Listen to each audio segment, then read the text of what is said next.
They say he lived for 4,000 years. They say this tree was planted by Agastia 6,000 years ago. So this is called as Doddasampige. It's believed that Agastya Muni left his subtle body here with this linga.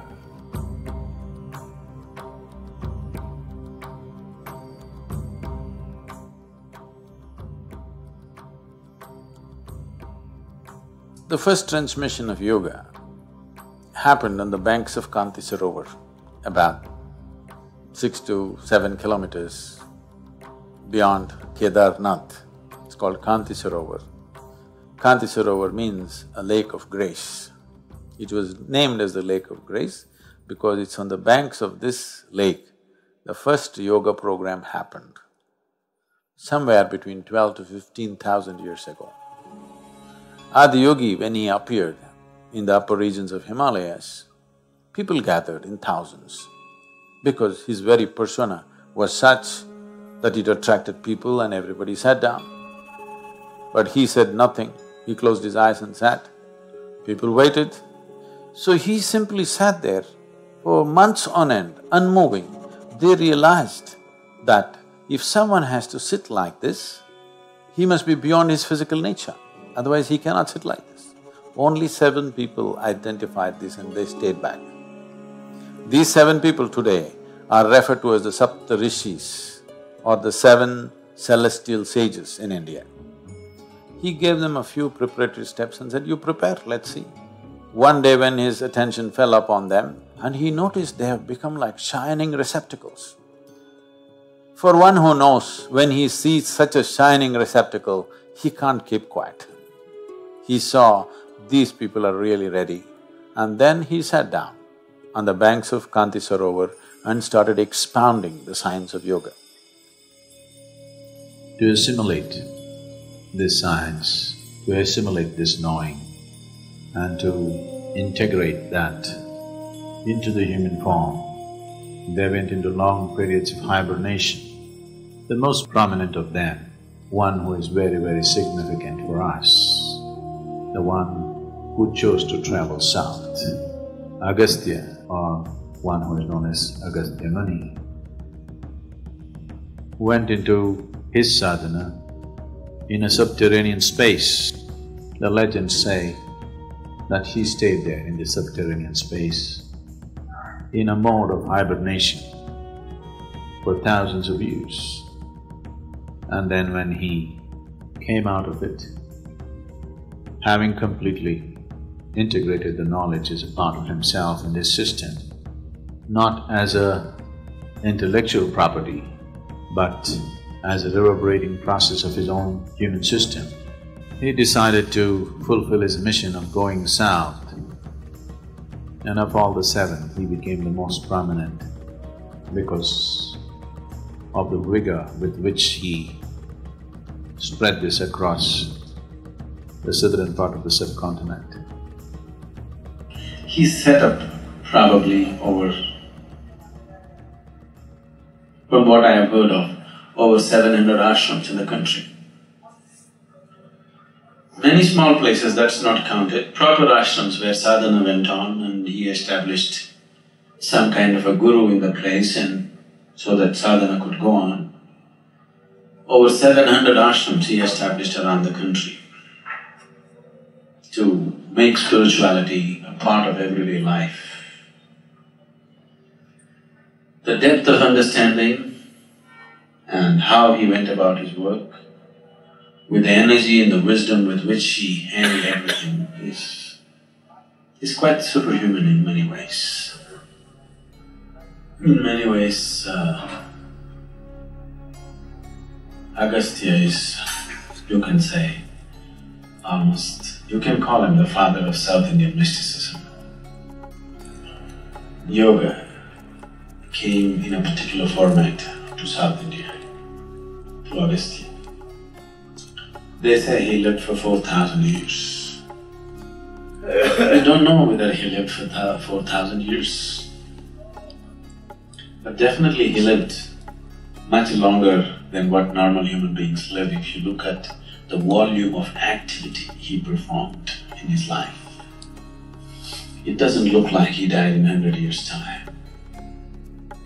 At least 400 years he must have lived, because the volume of activity he has performed is not possible within a certain limitation of time. Today we are jetting around and driving around, so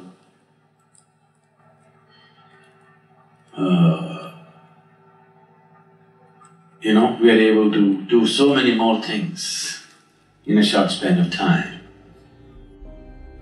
But the kind of travel Agastya did on foot, it's impossible for a man to have that much activity in a normal span of human life. Definitely he lived very long, maybe 400 years and maybe 4,000, or people just added 1 zero because actual zero. But he did incredible things. He was the one who sort of tamed the anger of Kartikeya. Kartikeya was Shiva's son, so he got very angry and he wanted to go away from his father. So he went down south in great anger and he became a warrior. In many ways an unmatched warrior, and he went about conquering. Conquering, he didn't conquer to rule. Whatever he thought was unjust, he went about slaughtering. Because he felt his parents have been unjust to him and he wanted to create justice. When you're angry, everything feels unjust, isn't it? Every small thing, you think some great injustice is happening to you when you're angry. So he felt so much injustice in the world, so he found a lot of people to slaughter. So he fought battles and battles and went down south. It was Agastya who made this anger into a means for enlightenment. And finally he found his rest in Subramanya. So for the last time he washed his sword at Subramanya, settled down there for some time and then moved up Kumar Parvat, where he attained Mahasamadhi in a standing posture. So this great art of transforming Kartikeya's anger into a means for his enlightenment was Agastya's work.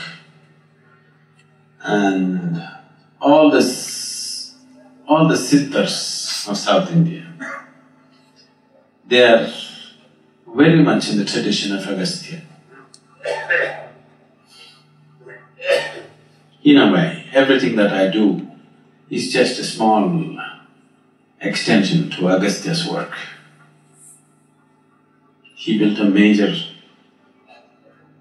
a colossus of a place, we are just adding one extra room to it. Because this South Indian mysticism has a different flavor, that's because of Agastya. So he took up the maximum territory compared to the other six and went about transforming this in many different ways.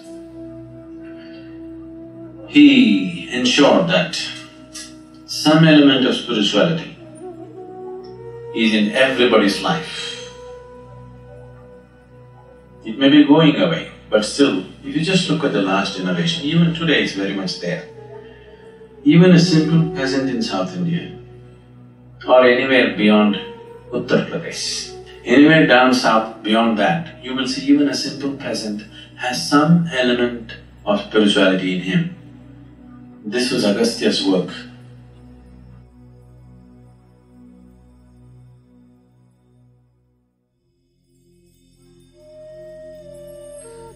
This is an area where Agastya Muni walked. Probably he even visited this temple, either himself or probably one of his people, because the nature of the lingam is such which is in line with Agastya's way of doing things. So either it's himself or somebody like him or in his line of duty who have consecrated this linga, which is pure kriya, which is 100% energy work, no other things, no mantras, no tantras, no nothing. It's 100% energy work. That's the way I am, that's the only thing I know. I can just transform life from one dimension to another simply on the basis of energy. I don't know any chantings, I don't know any rituals, I don't know anything. Without any ritual, simply, just switching the energy from one dimension to another. You know what Gupta Kashi means? Gupta means secret. Kashi means, Varanasi, you heard of Varanasi? Kashi is the holiest of holy cities, one of the most ancient cities of learning. This was a place where hundreds of enlightened beings lived at a time. Every street you walked, you had an enlightened being to meet. So Kashi means the holiest of the holy. So that is the main Kashi. Just after Kedar is Gupta Kashi, the secret Kashi. Nobody is supposed to know about it.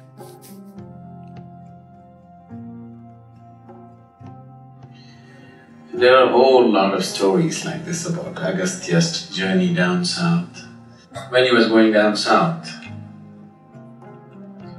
he met Vindhyachal. Vindhyas is another mountain range in India, a much older mountain range than Himalayas. Himalayas is a geologically very young mountain. So Vindhyachal is a much older mountain, among the oldest in the world. So among the mountains,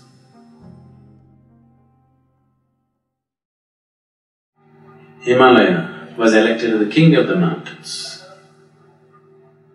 So when Agastya was going down south, Vindhyachal was angry and he stopped Agastya and said, how can you do this?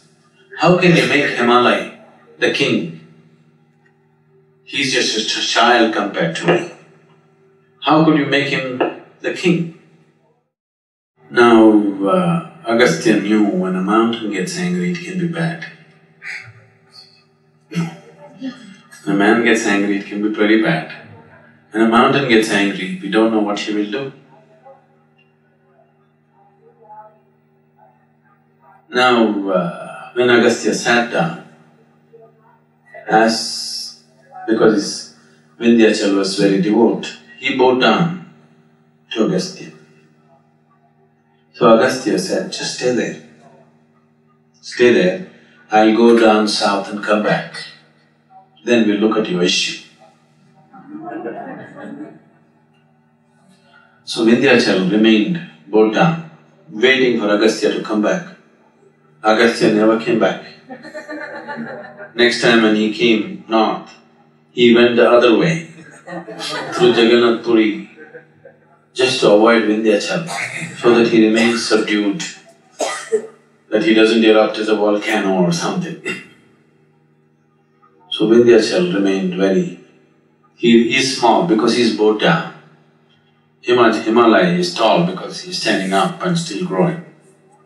Anywhere in the Deccan Plateau if you travel, almost everywhere, you will see in some village somebody will say, this is a cave where Agastya meditated, this is a place where Agastya did this.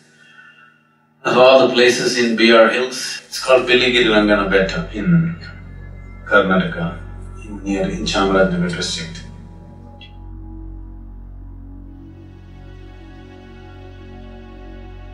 So in BR Hills there is a place where there is a… what's the sampangi tree? What's it called in English? Sampangi? Champa, is it? Champa. Okay, it's a very fragrant flower. This tree, they say, was planted by Agastya Muni. It's definitely incredibly old, this tree is. It's become all knotted up and it looks much older than any tree of its kind. They said this tree was planted by Agastya 6,000 years ago. So this is called as Dodda Sampige, because Dodda Sampige means big Sampige. It's so large. And Agastya planted this tree and he stayed there for some time.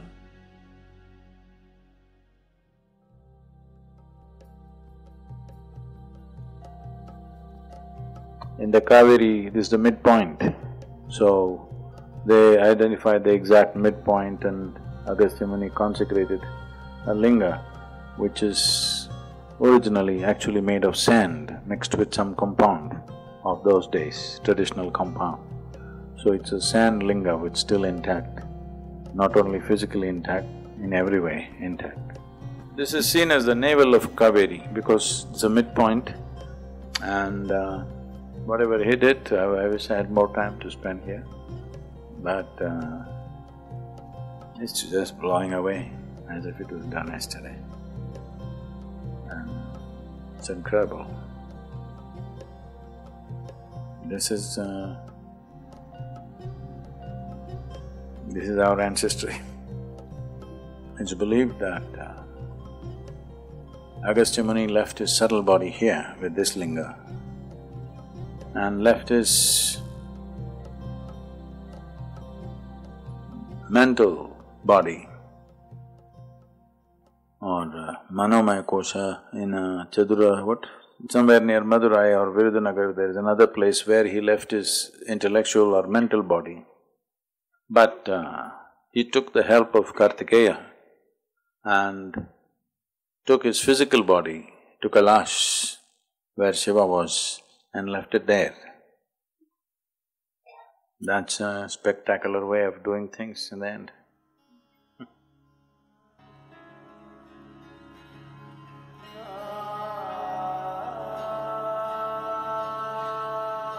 Kailash is like a tremendous spiritual library for me.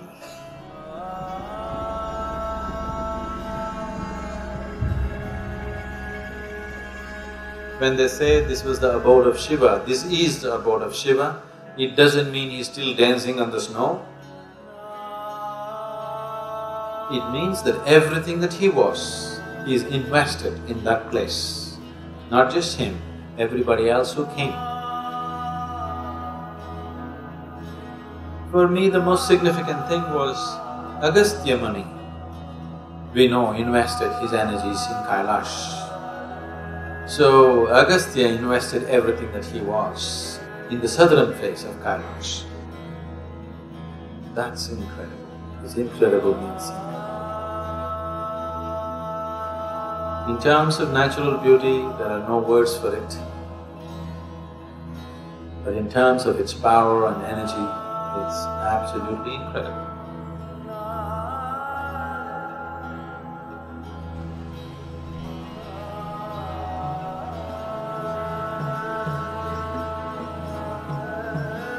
So Agastya is the source of everything that is southern mysticism.